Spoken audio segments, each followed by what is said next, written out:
Today's guest brings more than 35 years of experience in end-of-life care, and she now calls Portland, Oregon home. There, she serves as a hospice nurse with a nonprofit organization and continues her lifelong commitment to supporting people through some of their most sacred life transitions. Suzanne, welcome to the Dying to Know More podcast. Thank you. I'm glad to That have you sounds here. so official, all of that. Well, you've got a very impressive background. Okay, let's just dive right in. So, for those who have never heard of one, what is a death doula? What exactly does a death doula do? Yeah, it's really a non-medical role that can support people at the end of life or even in the middle of life if they want to explore end of life issues. So it is. Here's my cat Lulu. She wanted to be part of this. Hello, Lulu. Um, yeah, we won't go all the way over there.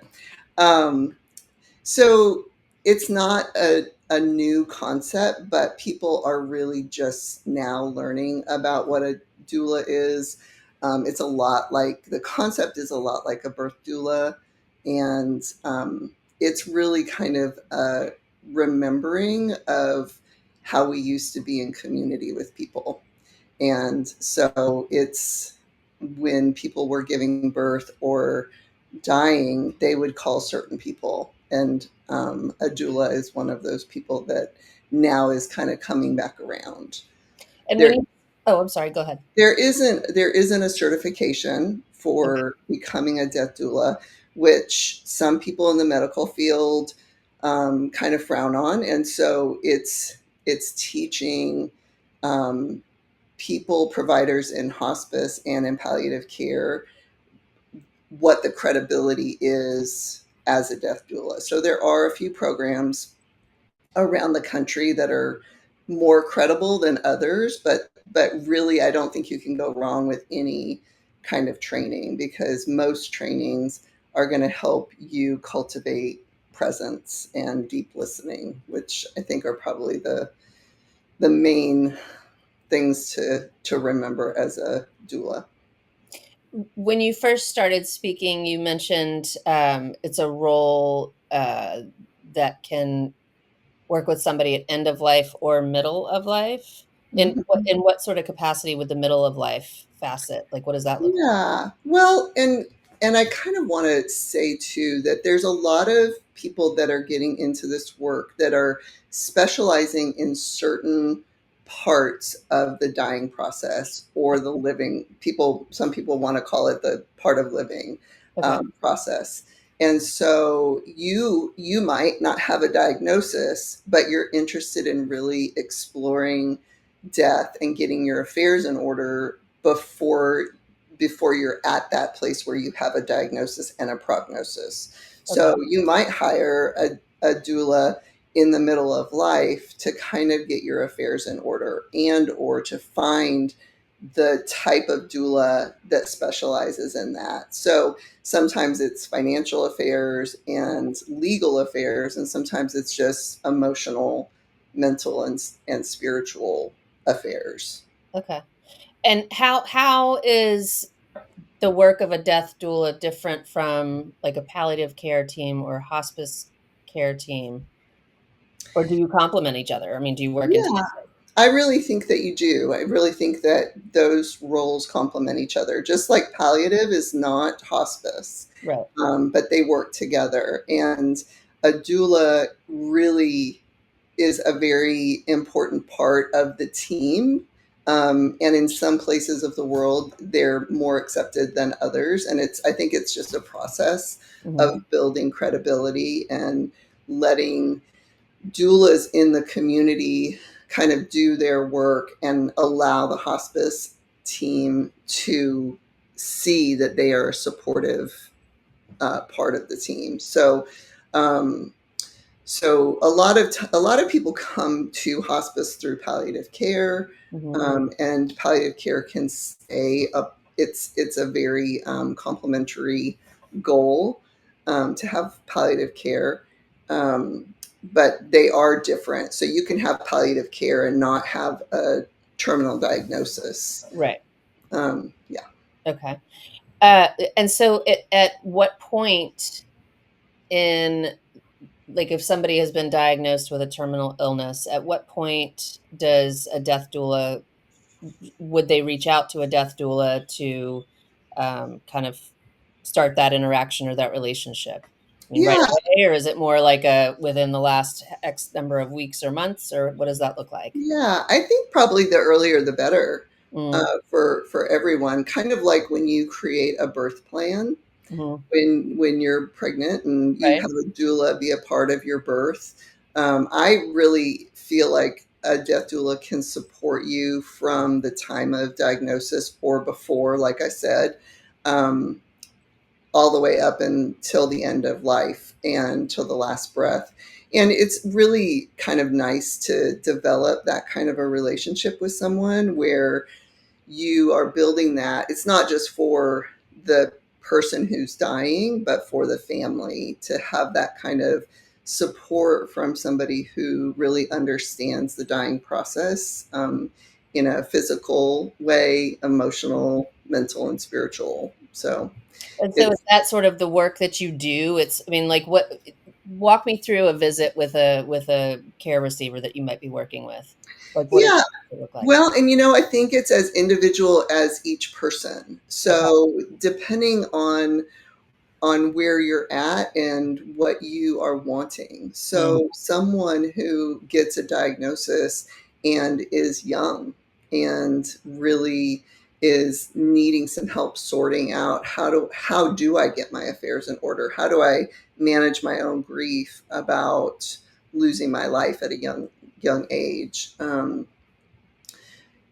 it can be I've had people call about a family member, and ultimately, I'm a doula for the family. I've had people call during the time that someone is actively dying. So I'm not necessarily, I am assisting with their care and helping care for them, but it's more that I'm being a support for the family. So okay. my preference would be to be involved with somebody as early on as they would allow, to talk about what is important to you. Right. What really matters to you, and it's going to be different than what you think it is Yeah. once you have a diagnosis. Yeah. Once you're actually that your name is on that chapter.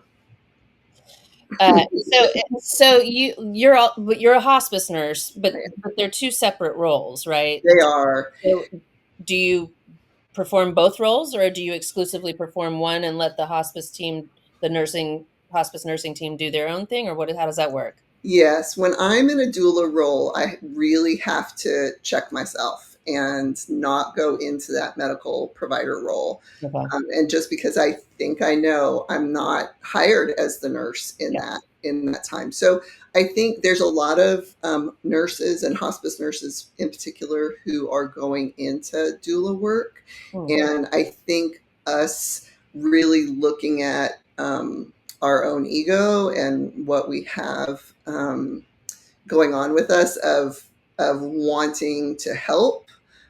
We think we know a lot of times, and if we're going to go into that role, we really have to step back and check ourselves and really come from a place of just supporting that hospice nurse. I don't make suggestions as a doula of what could help in a medical way. I will do things. I will suggest, I think your hospice nurse would benefit from knowing about this. I think your nurse could probably help you with this. And I have a lot of good ideas.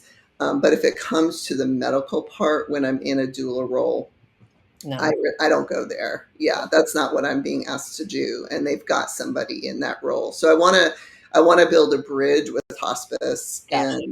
and really be a support to the hospice nurse as well. Yeah. That's like a liaison. That's that's interesting. Yeah. So let's back up though. So talk to me about what led you to do the death doula work.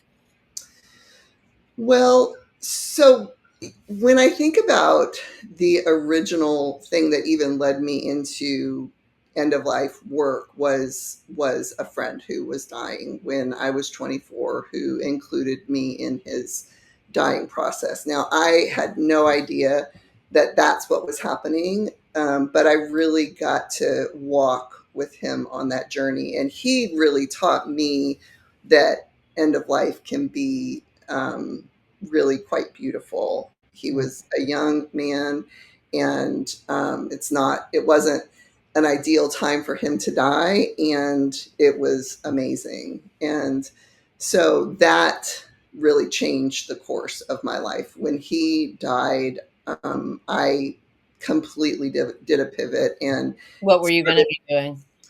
be doing? I really didn't know. I mean, I was in my early 20s, and I hadn't, kind of gotten a direction. I was going to school for like early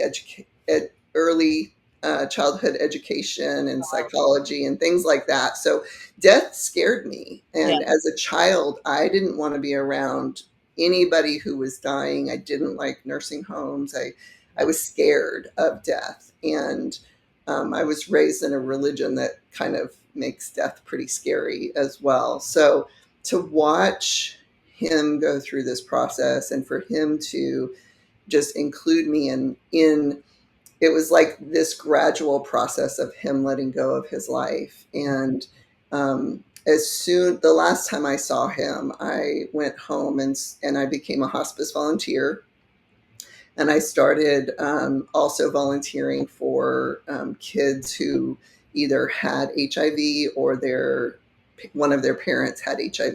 Mm. And I just started reading all the books around death and dying. And um, I really couldn't nothing has ever been the same since. Like, this is all I've done since then. So I Did his passing, like, I mean, obviously, well, let me back up. Are you still afraid of death and dying? I mean, I can't imagine you are. I'm Um, really not. is it, and do you credit that just to having that, seeing your friend pass and walking through that lead up, and then obviously just it's almost like immersion therapy. It For would, sure. it sounds like. I think it led me to my own authentic spirituality, Okay. and that I didn't have to fit into a mold of what death looked like, of what I could really kind of figure it out on my own. And I became a massage therapist to work with people in hospice. At that time, I was living in Dallas, and they were starting to have body workers be a part of the team. But we had moved to Birmingham, Alabama, and I started massage school thinking I was going to work with people at end of life. And this was in 1999. And I got out of massage school, and I walked into several hospices just to talk to them about this role. And they said, well, that's a good idea. We've not ever heard of that. We would love for you to volunteer. And I started working on the first palliative care unit was the Balm of Gilead in Birmingham, which is not, it turned into UAB's palliative care. Mhm. And it was really a way for me to start just being around people who were terminal. And um, and then I did other things to get me closer to, I worked with people, cancer patients, and I started doing like lunch and learns and different kinds of volunteer work to help people at different parts of their journey. And really, I was avoiding nursing school. I did not want to be a nurse. And so I was trying to do all these things. And the day that I had a friend who told me, you're not going to, my mom's a nurse. And I didn't want to be like my mom. I shouldn't have said that, but but it's true. And she said, you're not going to be like your mom, even if you're a nurse. And Yeah. my mom was a really, really good clinical nurse. Yeah. And that's not what that's not who I am. And Gotcha. it's not that I can't do clinical work. I just would prefer to be at the bedside and I gotcha. you. So Has there been, or can you describe for me maybe one of the most memorable or touching or um, memorable, I guess is the best word, experiences you've had in doing this work that stands out to you in all the years you've been doing it? Hmm. A preference of doula versus I'd say doula. as a doula. Yeah. Um, I mean, it's kind of hard to pick.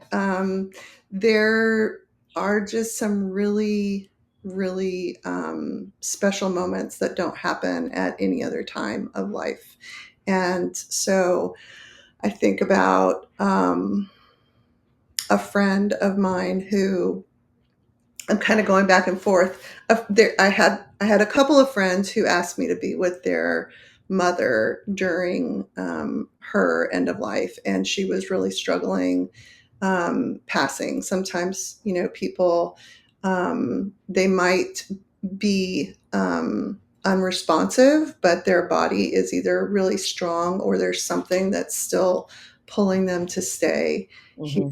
Hmm. And she seemed to really be just kind of holding on. And once you've been caregiving for so long, and you know that she's passing, it's almost a relief when someone finally dies. Yeah. And nobody really wants to say that, but it really is, because you know that they're not suffering anymore. Um, and her death was really so beautiful to watch this family. And really, I really do think that this part of life is quite beautiful. It's a saying goodbye that we're not really taught how to do.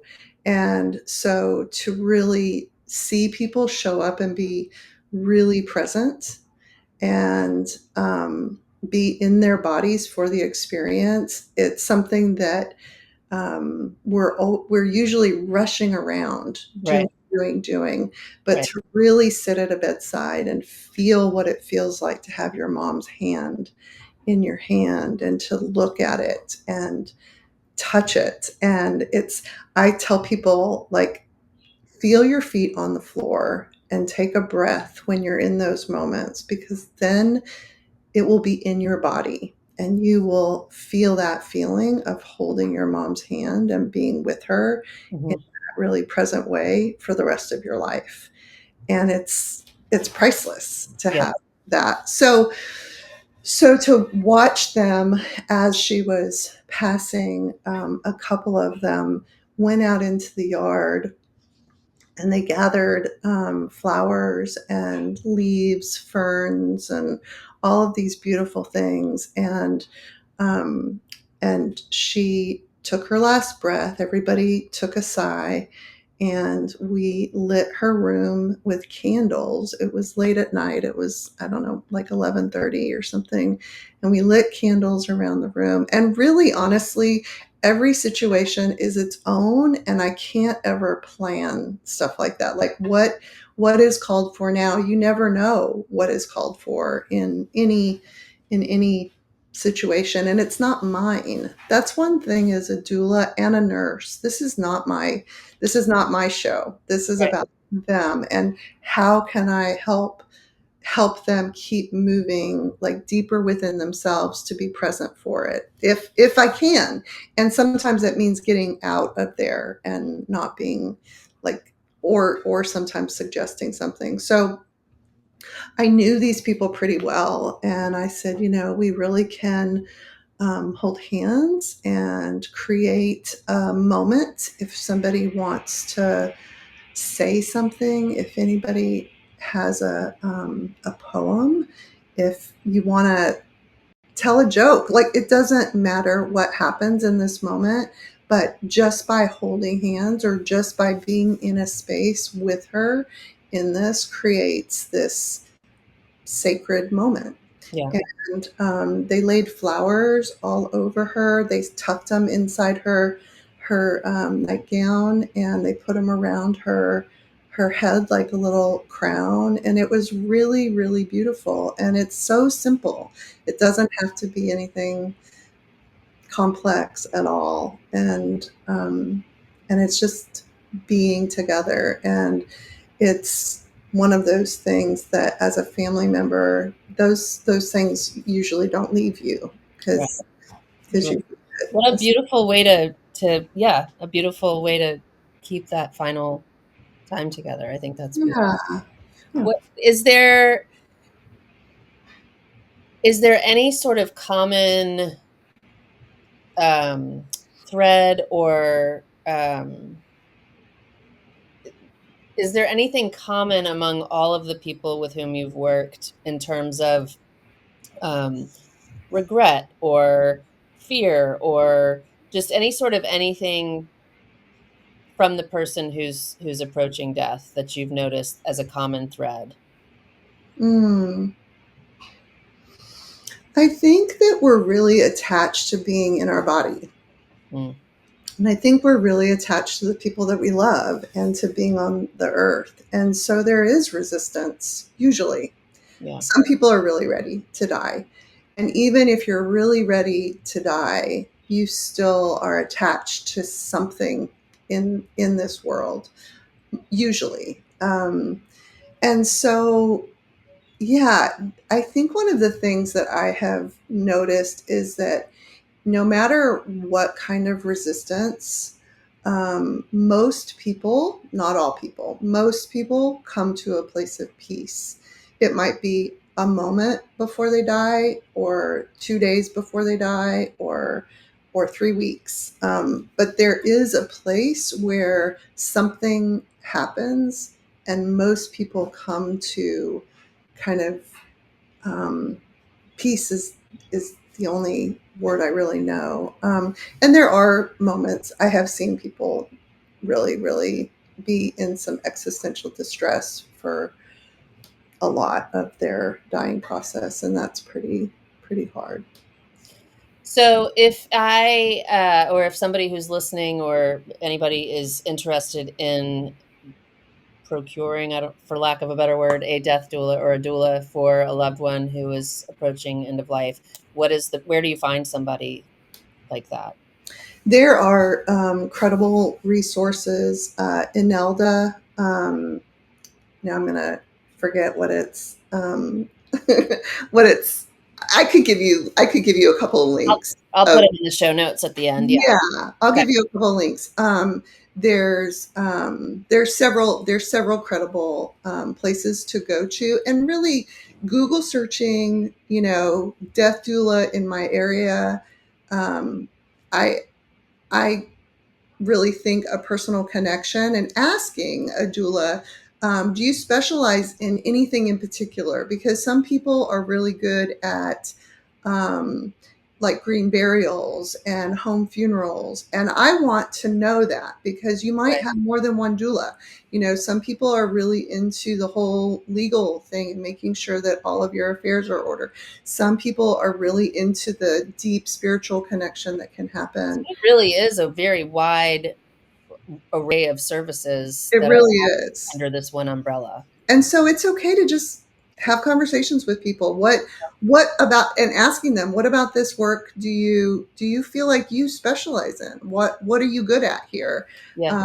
And you know, and they're all going to have different experiences. There's not a lot of programs that give you hands-on experiences.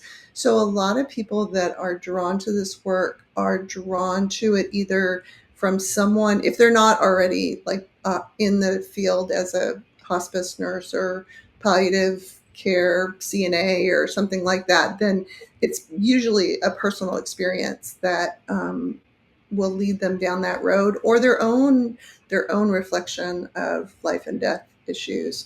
And so to get experience as a doula is one of the harder things to do. And you can go and get uh, it's not a certification, but you can go and go through the training for that. Hmm. And all of the trainings are different. Yeah. So finding out who fits for you is the way to go. So I'll turn the question on you. What kind of a doula are you? What do you feel your strengths Mm. are that you bring? Yeah, I think presence Yeah. and deep listening, I think, is my favorite. I am still learning about green burials and things like that, and those are really interesting to me.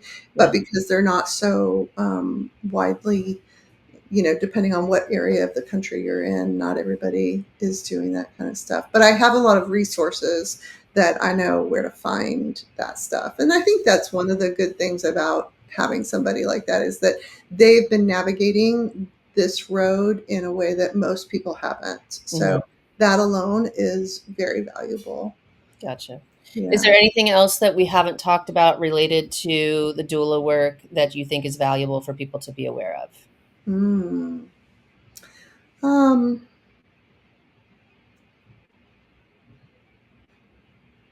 there's there's a million things I could say. I'm not really sure. There's a million other topics we could talk about in this. Um, I'm not really sure of which one to say right now. I think really, it really is a lot like having somebody hold your hand through this process and be a safe place. I think about the ways that we process things like this, and our family is not always the place that we need to process all of the things that come up for us at Hmm. this time of life. So having someone who is really just open and kind and available to kind of process through what's important and help ask the questions to help you feel like you can let go easier when it's time to go. Yeah. I think it sounds like an amazing um, asset to a family, that role. So I think that's wonderful, and I thank you for the work that you're doing and for sharing about it. I have three more quick questions, and they're just kind of like the rapid fire. Like these are I ask everybody. Okay. Um, what has your the work that you do, taught you about living? Hmm. Be right here, right now. Okay. We've already sort of talked about this one, but are you afraid to die? Why or why not? I don't think I'm afraid to die. I think I'm actually kind of looking forward to it. Really? Yeah. I don't want to leave the people I love, but I won't leave them. I Right. will be with them. Yeah. And that is one of the things that I've learned is that we can practice now saying goodbye. Yeah. And I think that's part of what this work has taught me is that pr- practice saying goodbye now of these moments in time are there. Life keeps going, and so to keep kind of it's my kids that are really the people I love are what I want to hold on to, and to kind of keep doing my own inner work so that I learn how to keep letting them go every day. Yeah. It's not easy. It's in Buddhism, there's the five remembrances, and that is a practice of kind of embracing what life is and that it's a natural cycle to die and to grow old and to get sick. Yeah. Okay. Are you Buddhist? Can I ask? I'm not Buddhist, but I do practice some Buddhism. Okay. Yeah. Okay. And last question, what is the single most important thing you want to experience or accomplish before you die? Mm, I think just yeah, love and joy. And I think really coming back to my authentic self and really experiencing who I've always been meant to be. Yeah. Yeah. Yeah. Right on. All right. Well, I cannot thank you enough for your time. And like I said, I'll get with you after this and cultivate like links and things like that. And we Yeah, can put them in the show notes. But otherwise, Suzanne, thank you so much for your time and for enlightening us on the work that you do and the role of a death doula. thanks, Ashley. All righty.